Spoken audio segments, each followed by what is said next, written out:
is a production of DallasCowboys.com and the Dallas Cowboys Football Club. How about them Cowboys?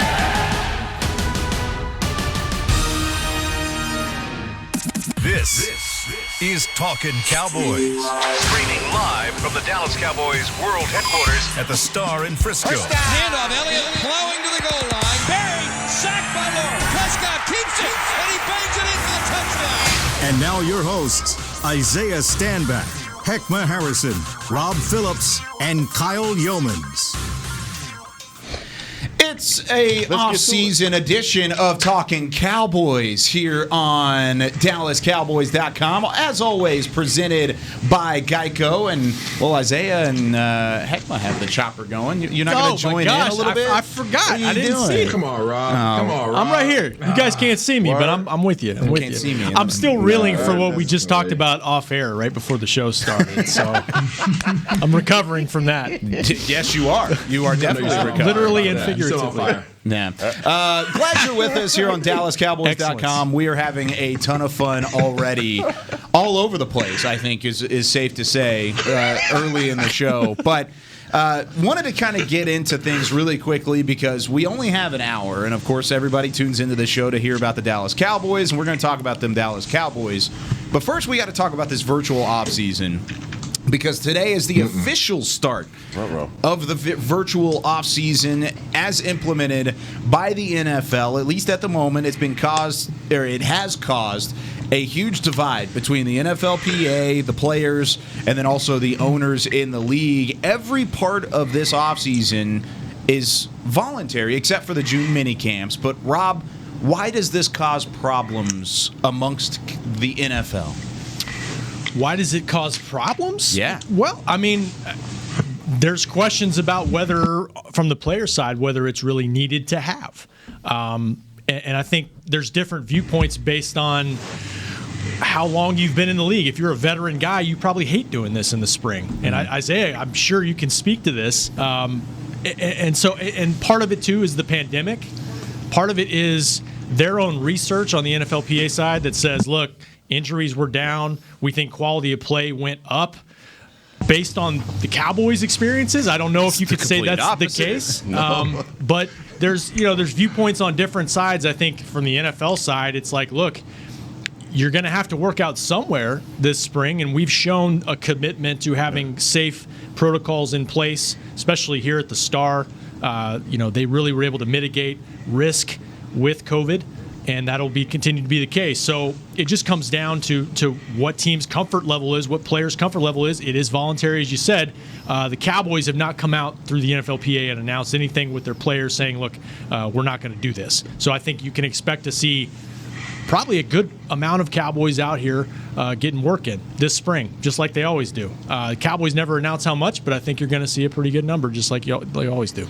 Now, I want to get Isaiah's, of course, former player opinion on this in a second. But, Heckma, before we get to that, we talk about these Cowboys coming in and having that virtual offseason. I mean, of course, last year being a virtual offseason, it put the Cowboys behind the eight ball with a new coaching staff. So how crucial is it for this team to kind of find a rhythm around Mike McCarthy through the offseason and once again, not being able to be in the building, or at least not the majority of the players being in the building, should be a little bit of an issue, right? Yeah, it absolutely should. I mean, it was last year. You look at all of the things that Coach Mike McCarthy tried to build through the virtual offseason, and you realize that there was a disconnect, especially with the product that was on the field. I mean, if it cost us nowhere else but on the defensive side of the ball, it was apparent that the offseason workout and Coach Mike Nolan, then defensive coordinator, him not being able to implement his scheme. But I'm very uncomfortable with this topic because I think the players have dug in on something as it relates to COVID and the pandemic, and basically saying that they want to make sure for their safety, that they're not putting themselves at any more risk for exposure. But then there's another side of this. There's another side where there's a guy that's fighting for that 53rd spot that wants to be a part of offseason, that's fighting tooth and nail because he's, got bills and maybe on the way bills to pay, sort of aspect of it. But I think from a coaching standpoint, you want to, because traditionally coaches have been that they have this time as evaluators, as the best evaluators in sports, to try and implement their scheme and see where guys are. So, look, I think even for Coach Mike McCarthy and his new staff, especially on the defensive side of the ball, they want these guys to participate. But then again, like I said, man, there is an aspect of this with players that they are concerned, and you saw the NBA, NFL, get through a whole season with, some cancellations of games and things like that. But still, all in all, man, I think that the concerns are real and the guys have a legitimate gripe about this. All right, Isaiah, I want to hear your opinion. All right. No, I think you guys have done a great job of kind of creating a synopsis of what the issues that are at hand. From the coach's standpoint, we obviously know that Coach Quinn and the rest of his crew want these guys on site. They need these guys on site.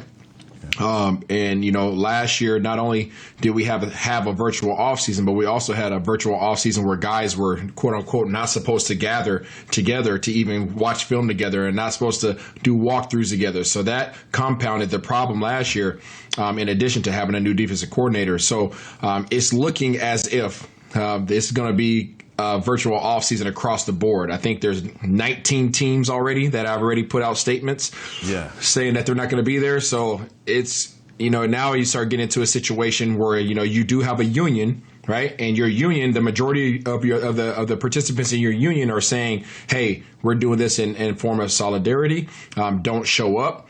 And, if you kind of go against the grain, then you're kind of the outcast. From the player standpoint, I get it. I get it. I know fans don't want to hear that, but I do get it. I mean, it's imagine you're a guy like me from Seattle, and all of a sudden, you have to go live in Texas or wherever your team's playing. Imagine you have to go live in New York, right, for 4 months, 3-4 months, just working every single day. When you really don't have to, when you have an option to not have to do that and still have the opportunity to go out and do what you're paid to do, which is go perform on the field.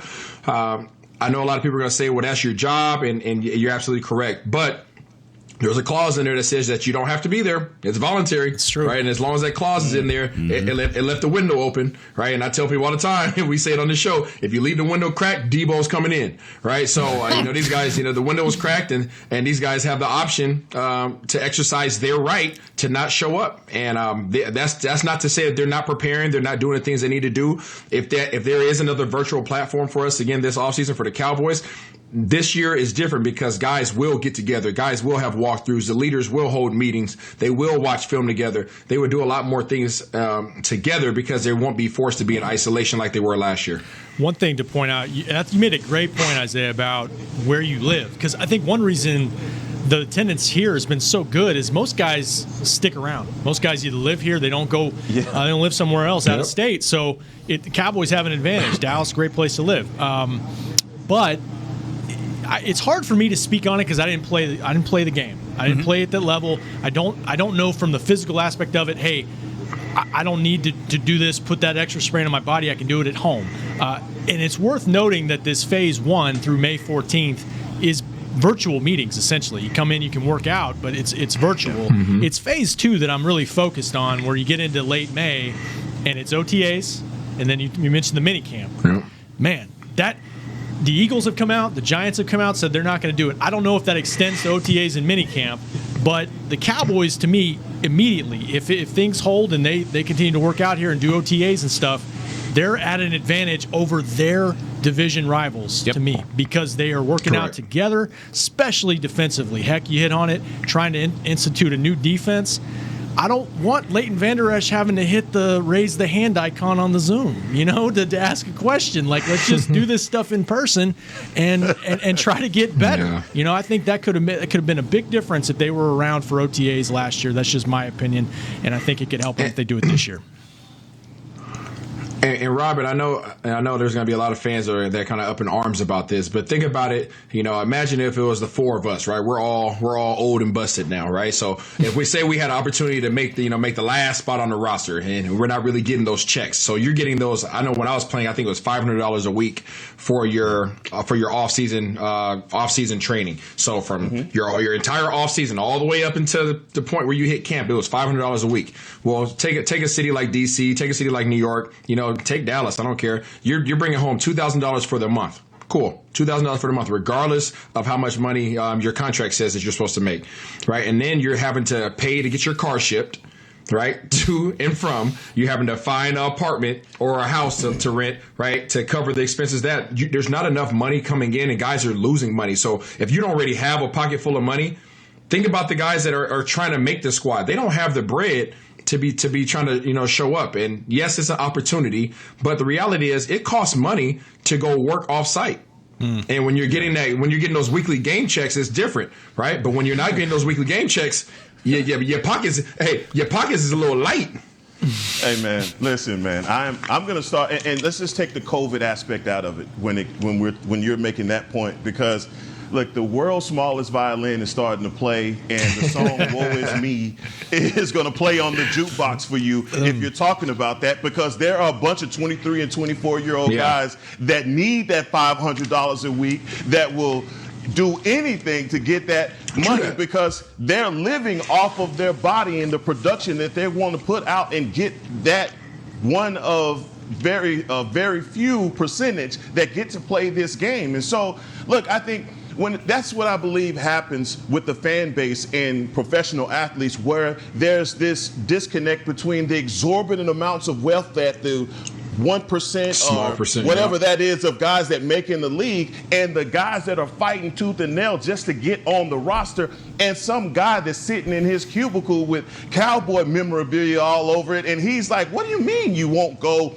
and work out for $500,000 or whatever it is? I mean, there is no connecting. There's a disconnect, and there's no way to disconnect that back, because I think as a casual fan, it's hard to even fathom what you're giving up for this. And look, I think that at the end of the day, what's going to come out is that this is all about money, right? We realize all these things that's happening with the betting and the new TV rights deal, all of this. The players are going, like you said, you leave that window open, Debo gonna come through. So the players are finding every little nuance, everything that they can do to force the ownership to come back to the table to negotiate about these things, because in a pandemic year, they had so many things affecting them. That's just my point on it. Well, and look, they both sides agreed to an 18th game, but that's more physical strain on players' bodies over the course of the year. So, and there's veteran players like J.C. Treader, who's running, the player side of things. He's their rep, and it's like, do we need this at all? We were able to get through a season without it last year. Do we need it this year? My question, though, it extends beyond just the offseason workouts on the player side. What about guys rehabbing, though? Yeah, that's a good point. I mean, Dak Prescott needs to be here to rehab. I mean, he doesn't. It benefits him, obviously, to be here with the Cowboys staff. Yeah. That to continue, the progress he's made. All the guys that are coming back off injury. Are you asking guys not to do that? That's my question too, and maybe not, because guys have been rehabbing since the offseason began from injuries. But how far does it extend? Is my question. Pete, let me ask you this: J.C. Treader, he's the union president. He makes a valid point, right? But I think that as far as the overall product of football sucked last year, and I don't care what anybody says, and that's from high school all the way up to the NFL. And you saw it, and it was because of guys having these virtual OTAs, not having two-a-days, abbreviated two-a-day. You saw the product on the field go down. And maybe offensively the numbers were up, and that was put the defense at a disadvantage. But still, there are teams, especially the Dallas Cowboys, need this OTA. They need two-a-days, because without it, you're going to get the same results that you had last year. Guys not having the concept of the scheme of defense, not being able to communicate because they had nothing to draw from. And if you're depending on your rookie guy that you're going to bring in to, upload video to his coach to say, hey, this is what I'm doing. These are my workouts, and at my grandmother's house. I don't think that relates to Sunday, dog, when the lights are on and we got to pay attention to that. I don't know, man. Well, I think, Heckma, you probably struck a chord with a lot of our viewership and a lot of our listenerhood. And when you said there's that disconnect between the players, the coaches, the owners, and the fans, and there's no ways to get back in there because a lot of people who are listening right now are those people that are in the cubicle with the Cowboys memorabilia all over their cubicle. And I'm right there with you. I do the same exact thing. My cubicle up there has Cowboys memorabilia. I grew up a fan. So there is that disconnect, but like Rob was saying earlier, there's a disconnect between even the veterans and even some of these younger guys who are trying to fight for that playing position, that roster spot. Yep. But there's also a little bit of a caveat for those who have already had those roster spots. And per Todd Archer, he had a really good article on ESPN.com, said there's contract de-escalators in the Cowboys contracts that could cost key players up to $500,000 off their base salary should they not show up to at least 84% of the voluntary workouts. And those players include Dak Prescott, Ezekiel Elliott, DeMarcus Lawrence, Amari Cooper, Jalen Smith, Zach Martin, Tyron Smith, Lyle Collins, a.k.a. the core. I mean, that is the core of your franchise in a nutshell. If you wanted to throw those names out there, maybe we'll take away a number, 54 or something out of that group in terms of the core players that are there. But contracts-wise, that's a lot that you're going to have to give up if you're not here. And you talk about how it benefits certain players, but there are players on that list that may not be comfortable coming in for these voluntary workouts. So, Isaiah, I ask you the question, as a former player, does that money change things, or are you still able to kind of take a stand there if you believe so? Come on, Isaiah. So let me set the precedent by saying this. I've never been against off-season workouts. I like the work. I like the off-season. I like being around the guys. I like being near the coaches and being able to be in their ear, prior to the season. So that it doesn't bother me. However, 500 stacks, and now this was built into everybody's contracts. I wasn't making the money that these guys are losing, but they could possibly lose. But it was in everybody's contract. If you didn't show up for a certain percentage of the offseason program, you took a L, right? You took a loss. Yeah. So that's why I made sure my butt was there. But $500,000, it depends on the individual. I'm not leaving that on the table. But at the same time, you are a part of a union. Right? You are a part of a union, and you are representing more than just yourself. I can take it back to, actually, this is directly correlated to my rookie year. And I'm not going to say the player, but we were quote unquote holding out our entire draft class. Nick Folk, Anthony Spencer, everybody, right? All of us were all in there. And one of our draft picks, his agent was having negotiations with the team, and there was one little caveat they were trying to put in all of our contracts, and it was related directly to this. And it was you had to be a part of like 90% of the offseason workouts if you wanted to receive, or there was this penalty. And all of our agents were like, nah, like we're not signing this. Our entire draft class, we're not doing it. We're holding tight together. Forget that. And some people felt some type of way, but it was like, hey, we're doing this together as a unit. And the one guy's agents signed a doggone contract and screwed everybody. Was it right? you? So at that point, we all had to. I got to look up Did this you class. It definitely wasn't me. Goodness gracious, right? traitor. But I now that you bring this up, I remember this. Like, we were down there in San Antonio. I definitely remember that. And we weren't going to practice. We were like, our contracts haven't been signed yet, so we can't practice yet. And all of a sudden, the word came through. So-and-so's agent signed a doggone deal. We're like, oh, come on, man. 07, now, right? In reality, 07. Yeah. It didn't affect us too much, but the reality is this is the same situation these guys are in. You got guys who really don't care, and hey, either way it works for me, and then you got the guys who are like, no, hold tight and let's stand firm as a unit. Do you think there's benefit, Isaiah, to I mean, you talked about being a pro and you can get your work done wherever. Is there a benefit to having the guys in the team setting pushing each other? Or is that just rah-rah? That's not true. Absolutely. I mean, but from the player standpoint, like I mentioned, right, you leave your family. Yeah. Imagine you're a family man, right? So you're leaving your family, literally. There's big times in a year, obviously, from August until hopefully February, where you're just not around a lot. So you're missing out on all your kids' games. You're missing out on all the night times. You're missing out on all the PTA meetings. You're missing out on a whole lot of things. And yes, I get it. You're a professional athlete. You commit to this. You sacrifice a certain part of your life. But the reality is these guys are still humans. So you miss all of that. So now, again, that window's cracked open, and you're like, hey, I don't have to go leave my home and go move somewhere else where my family is not. I don't have to miss out on these things with my family. All I'm going to do is wake up. My day was done by 10 o'clock in the off season, and during this part of the off season, you get in there at 7 o'clock in the morning, whatever it is, you work out, and then you're done for the rest of the day. What the heck do you do with yourself for the rest of the day? So these guys, as they're looking at it, they're like, why would I leave everything that I have going on, whether it's a side business, whether it's my wife, my kids, activities, nonprofit organizations, just to simply go lift some weights when I can do that at the crib?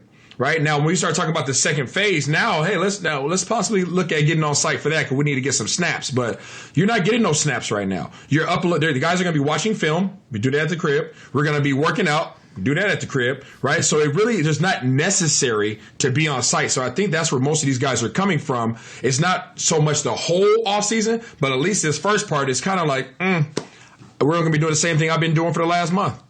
Gotcha. Needs to be the name of this podcast, is Off Season at the Crib. That's what it needs to be, I think.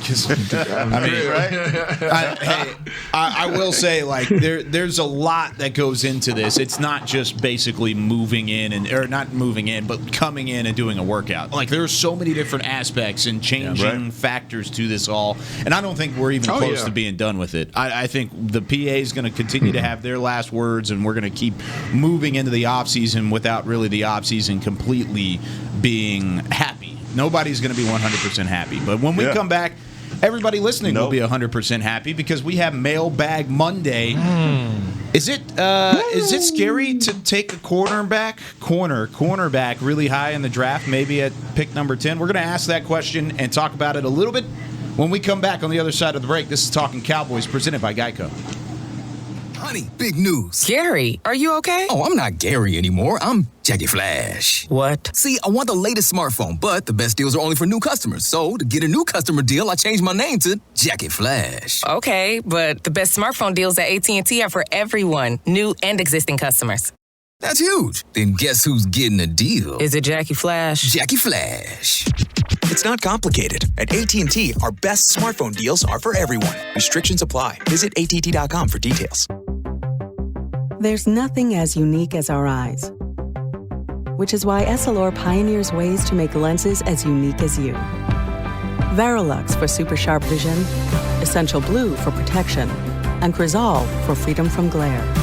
3 cutting-edge solutions in a single unique lens. So whatever your needs, insist on Essilor. Visit your local Essilor experts and find the perfect lens for you. See more, do more, Essilor. We're back with a tasty treat that's sweeping airwaves and taste buds. It's new Dr. Pepper and Cream Soda. Let's take a listen. Dr. Pepper and Cream Soda's here. A new combo that's music to my ears, okay. Let's play. Cream Soda and Dr. Pepper time. Pour it in a glass of ice. Music to my ears and mouth. New Dr. Pepper and Cream Soda. A delicious duet. The Cowboys way, where 16 Hall of Famers and 5 championships shows us what success looks like.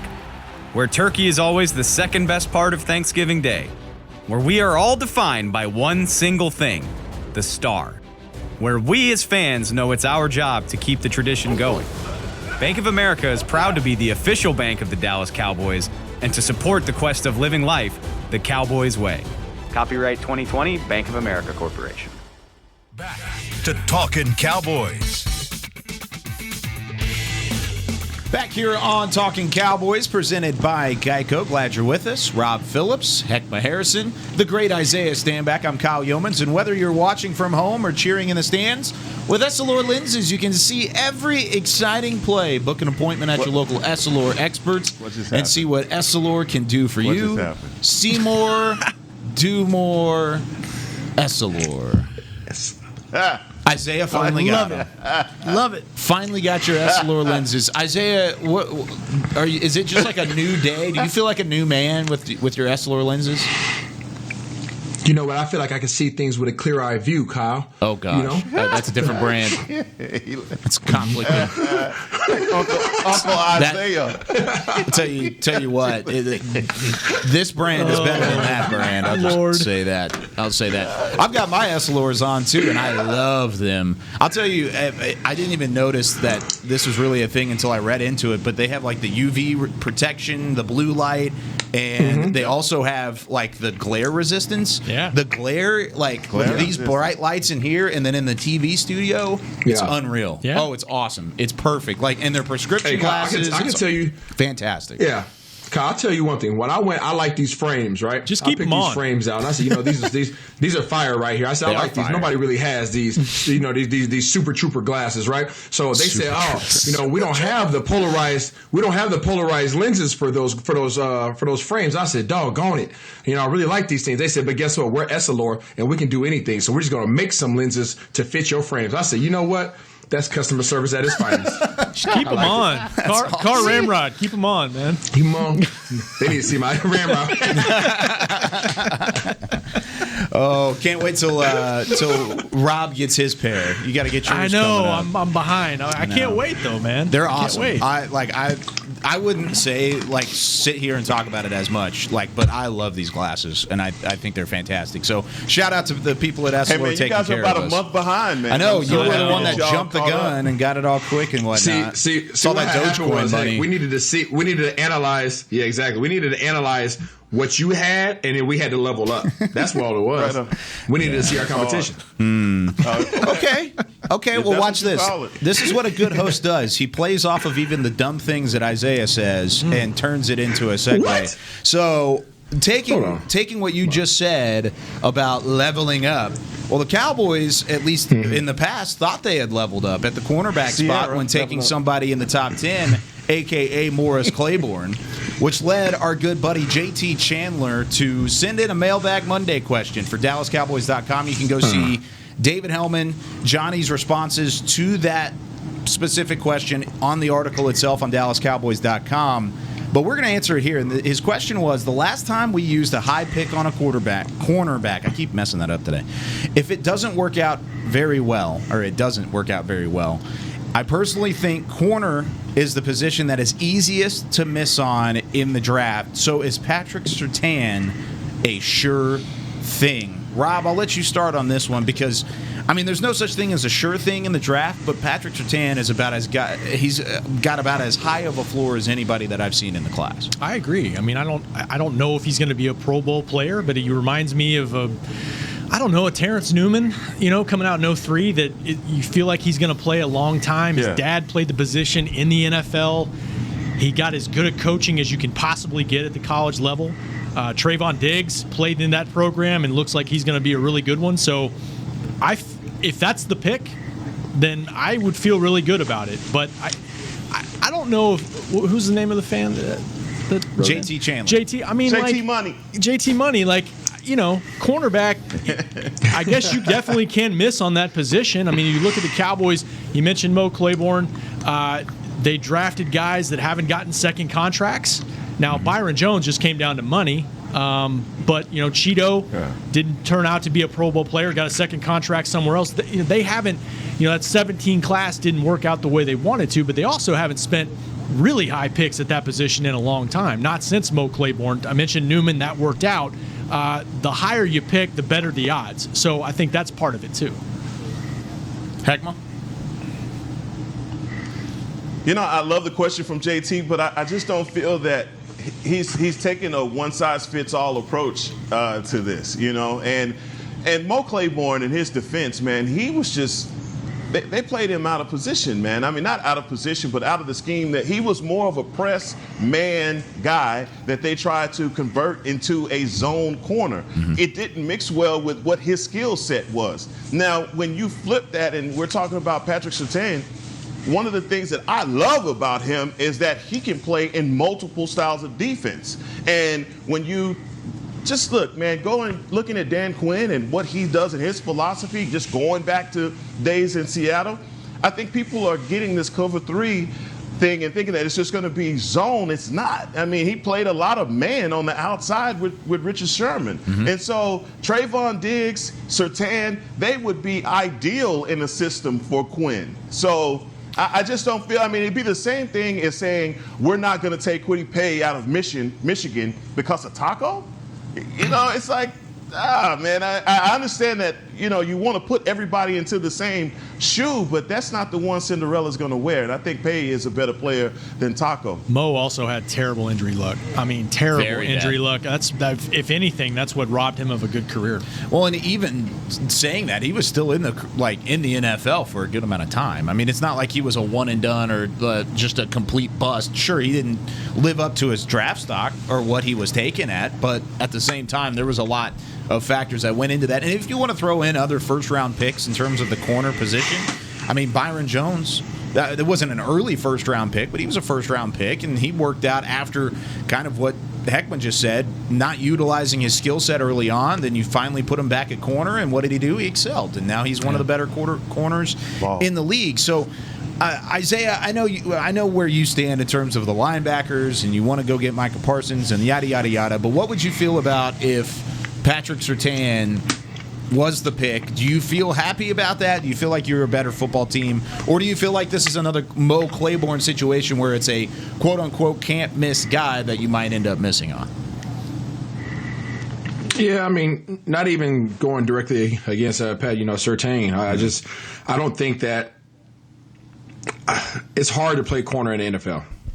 Let's just call a spade a spade. Sure. It is very especially difficult. Right now. These guys, especially right now, these receivers are quick, they're fast, the schemes against the defenses that are being ran are made to break them down and give these guys the ability to get some yak yardage, some yards after catch. It's tough. So that's why nothing against any of these corners that are coming out. I know that we have a handful of guys that are they're exceptional athletes, exceptional players, but it's going to take time. It's going to take time, So if you go out there and you grab yourself one of those high corners in the draft, you can't expect much from them in the first year. The reality is you cannot let them bear that weight. And now you put that on them in year 2, 3, and 4. Right, but in year 1, how much can you truly expect in terms of impact from a corner in this league coming out the draft? And that's why I lean towards the other positions in terms of having impact right now, because the Cowboys need impact right now. That's not forfeiting your future. That's just saying what is going to have the most effect over our success today. And but I think if they go out there and they get a corner, yes, they become better. To answer your question, Kyle, you become a better team, absolutely. But do you become a team that can just go out there and just have 2 Revis Islands? Not even close. Not even close. And that takes experience. And when you're facing guys like we're going to be facing this year, Kansas City and teams of that nature, strap up, because whoever's out there is going to have to bring their lunch pail. The idea of having a rookie corner in the starting lineup with a second-year corner, it doesn't make you feel great. But I mean, nope. the reason why it's such a hard position to find great players is another reason why you got to keep chopping at it, because it is such an important position to me anyway, in terms of the way the league has gone, and you can I'm with you, Isaiah, in terms of I would go pass rush first in terms of chicken or egg, what's more important, but you got to have guys on the outside that can hold their own, and I just look at the depth chart and bringing back Jordan Lewis, big. I think I've always liked Jordan's game, but I think they need to continue to find playmakers there, and I think you still can find that at the cornerback position. I do think it's a hard position to evaluate, like you mentioned, Kyle, the way the game is now.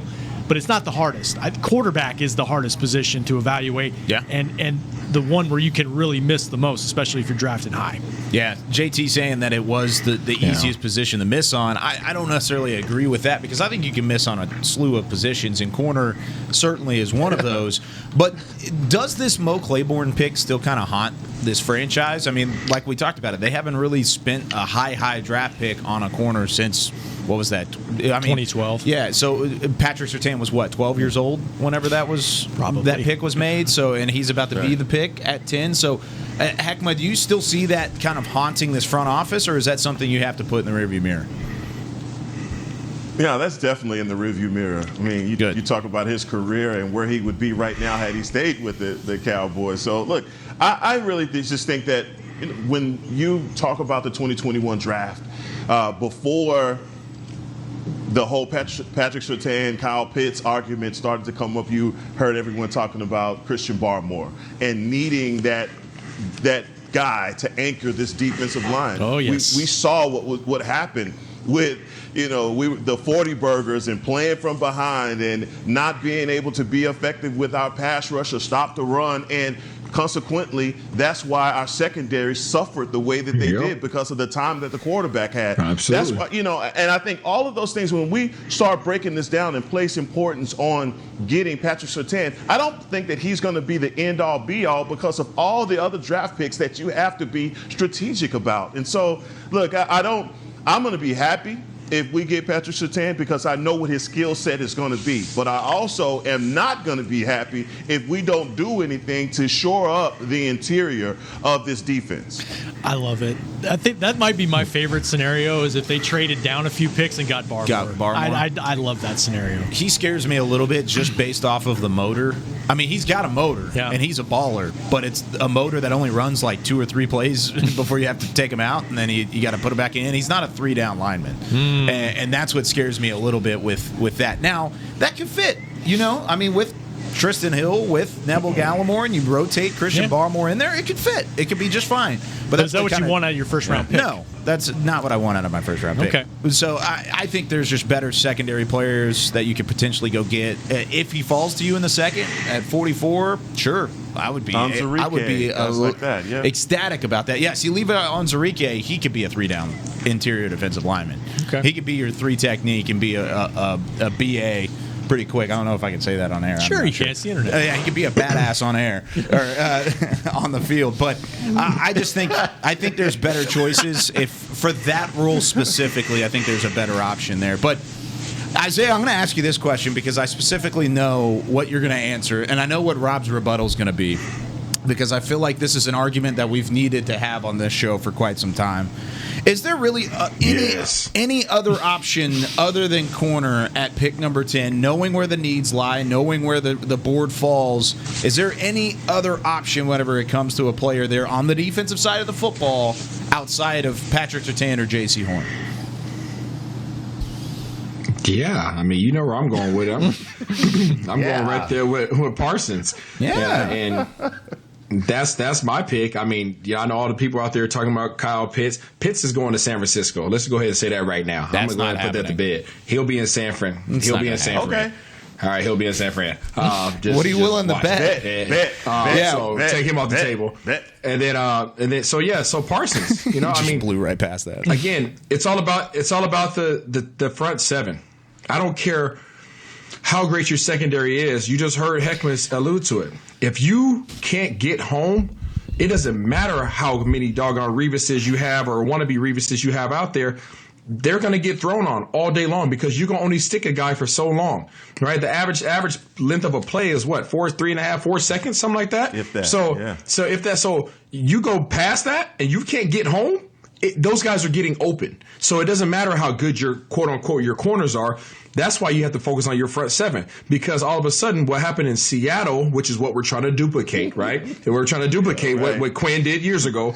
is the front seven was McNasty, as I call it. Okay, the front seven was McNasty, and because they were McNasty, the guys in the secondary, those 4 dogs, were out there able to eat because they were able to play more aggressive. Not to say that they didn't have talent. We all know that all those guys out there had talent, but you don't have to be as good when your front seven is amazing and they can apply pressure in addition to the schemes that an amazing defensive coordinator can provide. It will put you in position to make plays. You don't have to have the excellent corners. You can have good corners and have an excellent front seven, and now you present a problem to every single team that decides to step in front of you. I'm watching these highlights of Micah Parsons, and I'm like, it's Mike Singletary, man. This guy goes sideline to sideline. What I would say, though, is he's a linebacker. He's not an edge rusher. They use him in blitz situations. He's played on the line of scrimmage a little bit at Penn State.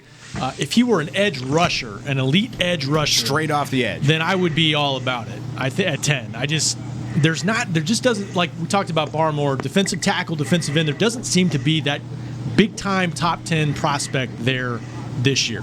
For that reason, I'm thinking position-wise, I would be more inclined to take the cornerback because it is a marquee position.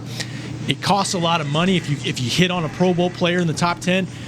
He's under contract for 5 years. Yep, that's big for me. And I still think, while front seven, I'm with you there, Isaiah. I still think you got to shore up your second. The thing is, you can talk me into any position on defense. You literally can talk me to any position on defense if it makes an instant impact or if it's going to make you better. And it just seems like corner, the value seems to be at that position at 10. It does. Hey, I hear you, Rob. Go ahead.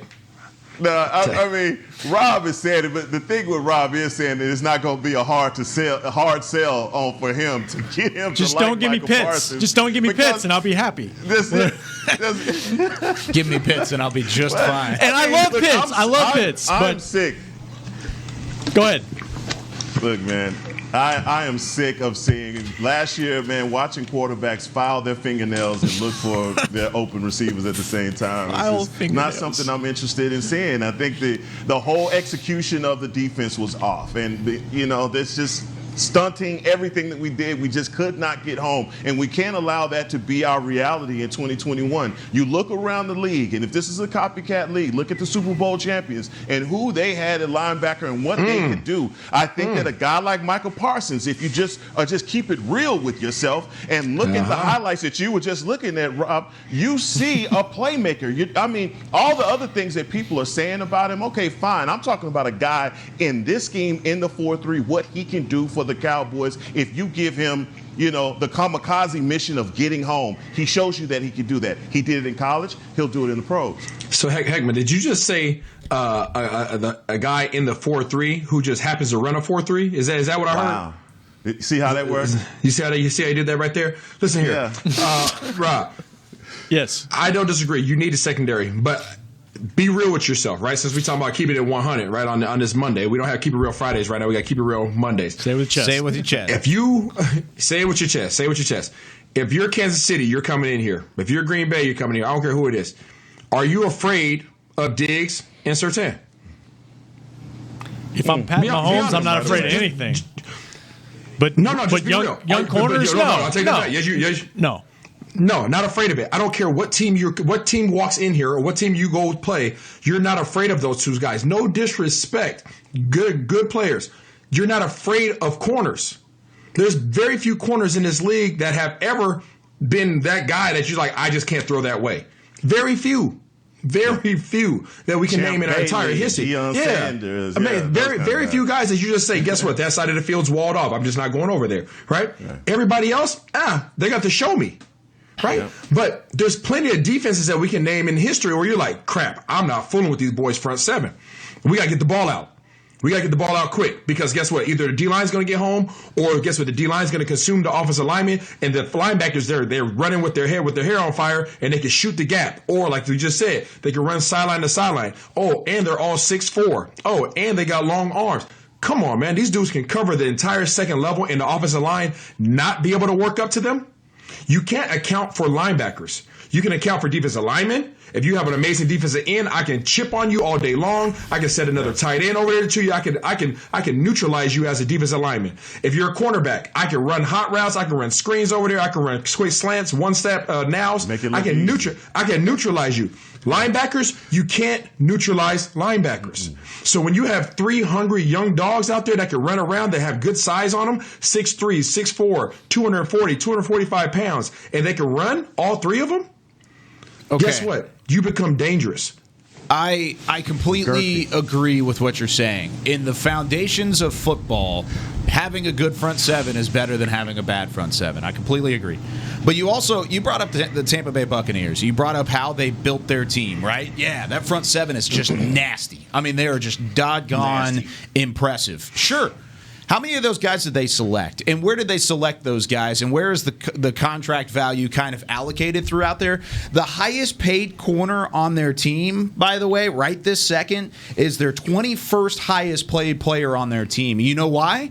Because their starting 3 corners were all drafted in the last 3 years, and they were all drafted in the first or the second day. So I think overall you're talking about premium picks that give you cheap contracts at a premium position like cornerback that allow you to be free to make additions elsewhere, where you're able to go and get an edge rusher that's established. You're able to go get a defensive tackle that's established. Sure, the Cowboys haven't proved to any of us that that's a possible thing because they want to go find these bargains.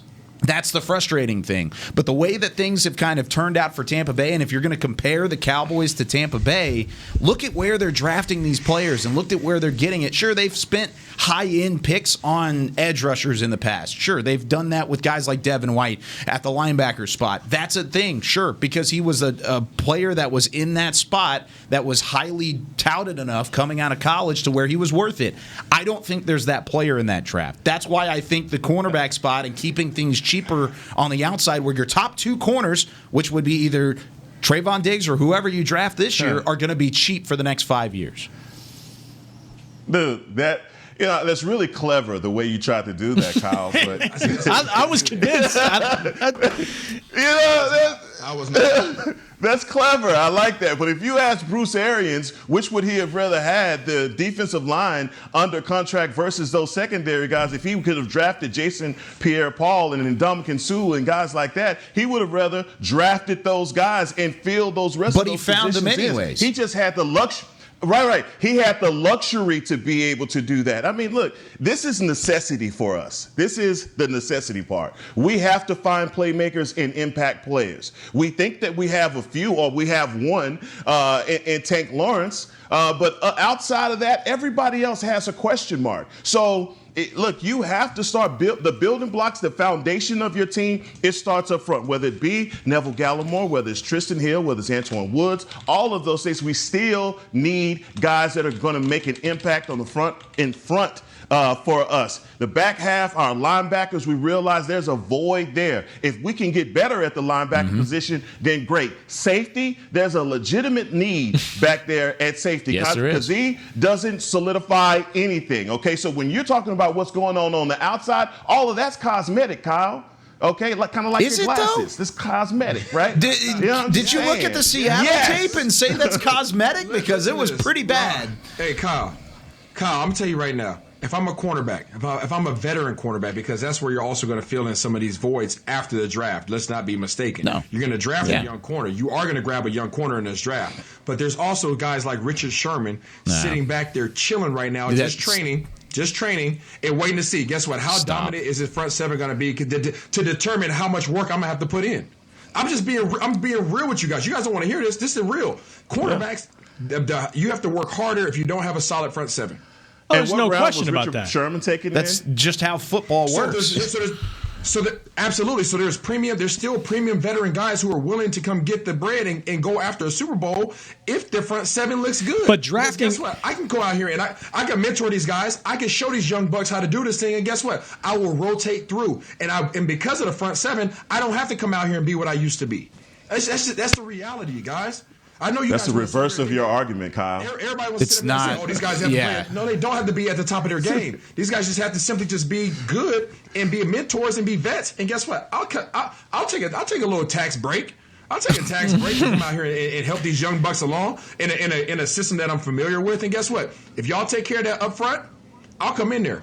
I'll come in there for the discount check. But if you don't take care of that up front, I'm not sticking these dudes that y'all about to face this year for 6-7 seconds. I'm not doing it. Okay, but we've established they need a lot of help in a lot of spots. Yeah. So if they draft Micah Parsons at 10, linebacker, not a edge rusher that's going to play that right in spot that Alden Smith played last year. Don't need it. Okay, but if you get him in place, is the front seven so infinitely better that, like you said, on the back end, you just got to be okay. You just got to be okay. I don't think so. I think so. Actually, I'm not saying you're done. Don't. I want to make sure that I'm clear on this. We're not done making your acquisitions. You are nowhere near done. However, I feel really good about Dallas's front seven if you put Parsons in there. I feel really good about it. With some of the other pickups that they've already acquired early in the offseason, I feel good. Do I feel like amazing about it? Not yet. Not until I see these guys all work together. But guess what? I'm feeling doggone good because I know at least I got some dogs that are hungry. They're going to run around and they're going to get after the quarterback. And guess what? You picked up the big doggone gargantuan in the middle. You're not going to run the ball up the middle, right? You got a couple guys. We got Tristan Hill. We got Gallimore. We got some young guns, some dogs that are up front. We know they can play. We know they have a drive. We know they have a motor, right? And these guys are going to continue to get better, and they're going to get coached up by one of the best defensive coaches in the league. It's going to get better, but secondary is easier to fill with veterans for the discount double check than it is defensive linemen. That's the real. I agree to a certain extent, but also whenever we're talking about the draft, you have to draft where the draft allows you to draft. I mean, that's just plain and simple where the value is. And the value in this draft with edge rushers, defensive linemen, you could talk about linebackers, front seven, whatever. All the front seven you can get in the day two part of the draft, which, by the way, you have 3 picks. You could pick 2 guys if you wanted to get that dude. I don't think Micah Parsons is that guy. I don't think he's that guy that you say, all right, let's forget about getting a guy day 2 and let's go find a guy day 1 and just solidify that spot. No, cornerback is that position. That's where the value lies early in the draft. I mean, you could talk about offensive tackle there. You could talk about cornerback. You could talk about wide receiver, pass catcher. Of course, that's not a need.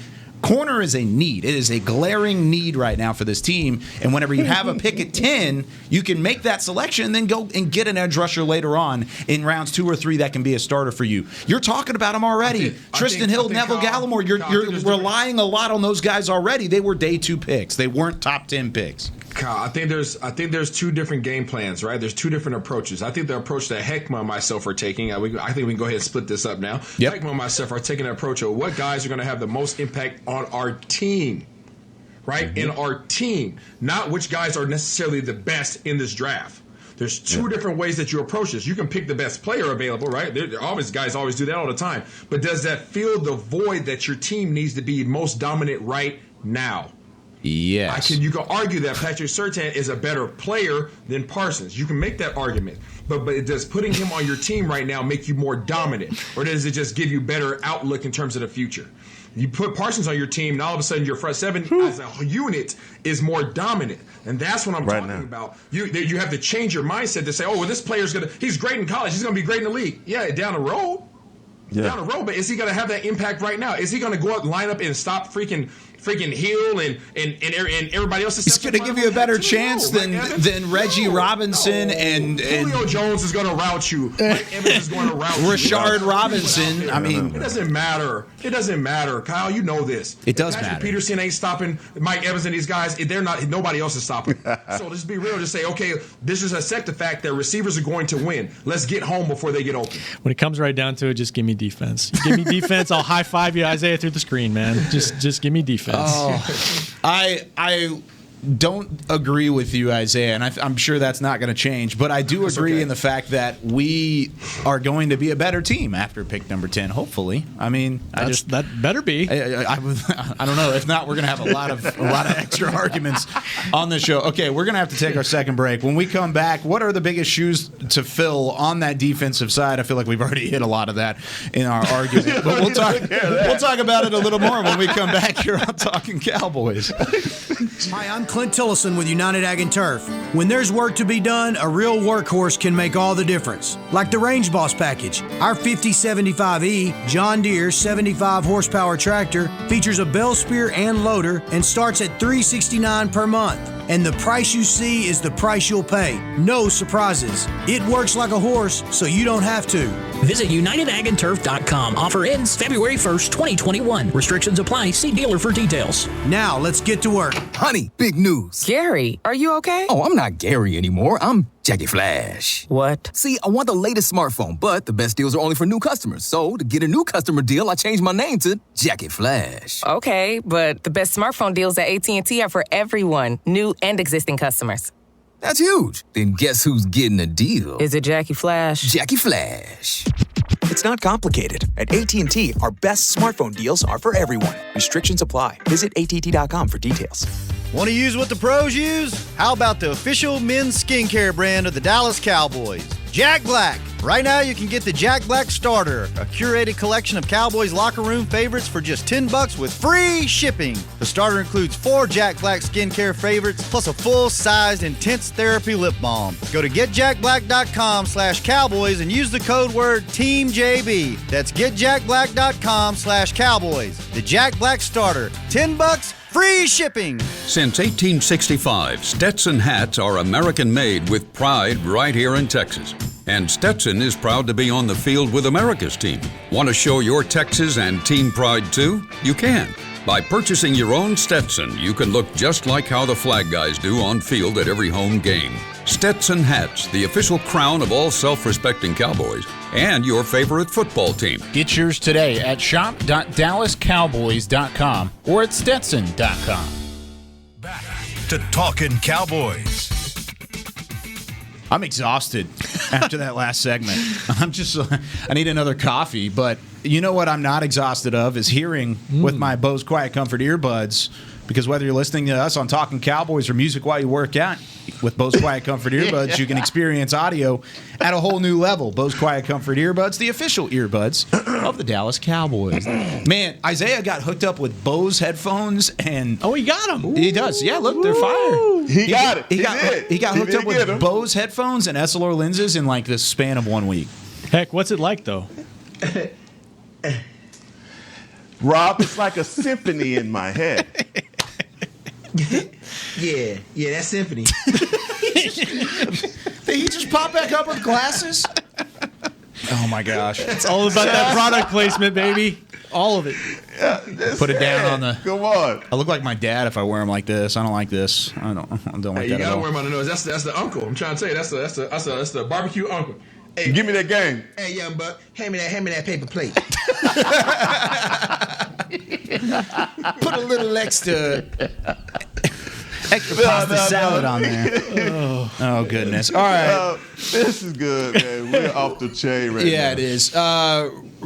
Final 3 minutes. So I'm going to ask you rapid fire questions. Look at the roster right now. Whatever the moves have been made in the past, is there a position or multiple positions that stand out as having the most need entering this draft? I'm not even talking about premium picks. I'm just saying we need players here that can be young, good, whatever you want to say. Rob, I'll let you start off, but is there a position that sticks out to you right now? Anywhere on the defensive side of the football, honestly. That's a cheap answer. I've been saying defensive tackle for months, and I still I think Heck kind of alluded to it. Like you could still find a big time tackle that could disrupt things in the middle and stop the run, along with your free agent additions. Like I'm still on board with that.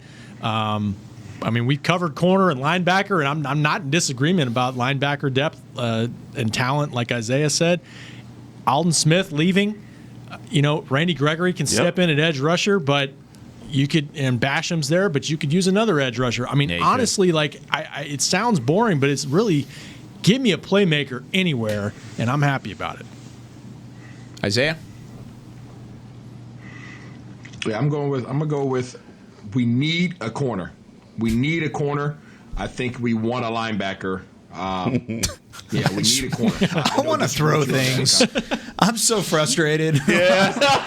We talking about positions. We talking about positions, right? We are. Yes, we are. We're talking about position. We need corner. Kyle, you okay, bro? He's not. Heck, take it from there. He's not. All right, well, I'm going to start with safety. We need a safety. I don't think we didn't fix anything. We have the Kazee that we signed from Atlanta. He's coming with an Achilles rupture, so don't know how he's going to heal for that. But I want to see us go into the draft and get one of these stud safeties. But I'm going to stay with the linebacker position. There needs to be depth added. We need a playmaker. Leighton Vander Esch is in the point where will the Cowboys pick up his fifth-year option? There are a lot of question marks there, and I think drafting a stud linebacker pretty much puts a lot of things in perspective and lights a fire under a lot of guys. We haven't talked about Keanu Neal, though. He doesn't make you feel better at that position, even if he's kind of moonlighting there at 215 pounds. He doesn't make you feel better there. He's coming down. He's coming down in the box. You said it, moonlighting. You said it. He's moonlighting, so that's not going to be, it's in and out. I'm just trying to make you feel better. Packages. I'm talking about your guy.